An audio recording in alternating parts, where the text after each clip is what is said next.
Hello po. Ayan, ngayon naman po yung inaani natin kahapon, binibilad naman ngayon.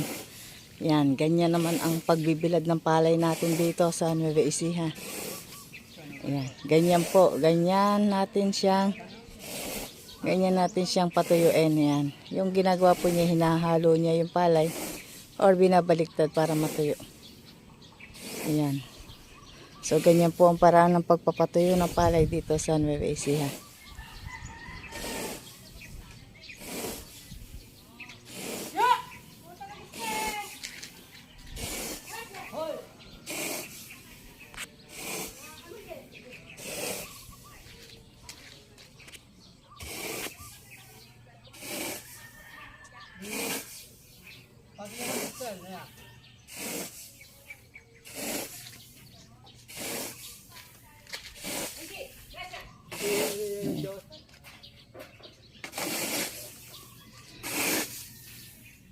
O, ano masasabi mo sa palay mo ngayon? O, maganda ba inanay?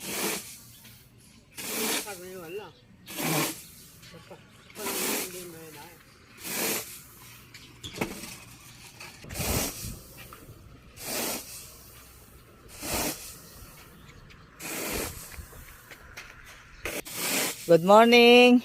Good morning. Bali, Tay, ano naman masasabi mo ngayon sa ani ng palay ngayon? Mababa, Ano? mahina ani ngayon. Mahina ani ngayon. So, medyo mahina ang ani nating magsasaka ngayon. Bakit kaya? Ano sa palagay mo, ano naging dahilan? Nagkasakit ang palay, kamo, tunggro. Ha? Nagkasakit ang palay. Nagkasakit ang palay. Nagkaroon ng Tunggro. tonggro. So, ayon po sa ating may-ari ng bukay, dito po si tatay, sabi po niya ay medyo mahina ani ngayon dahil nga nagkaroon ng tonggro palay. Tonggro, yun po yung nagkasakit. Pero yung itsura po ng palay natin ay maganda. Ayan.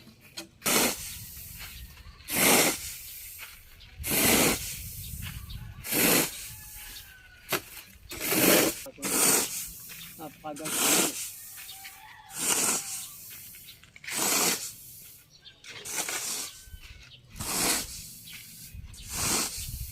Ayan, tingnan nyo, nakikita nyo yung paghahalo ng palay. Dali binibiling po natin yung palay na yan ngayon.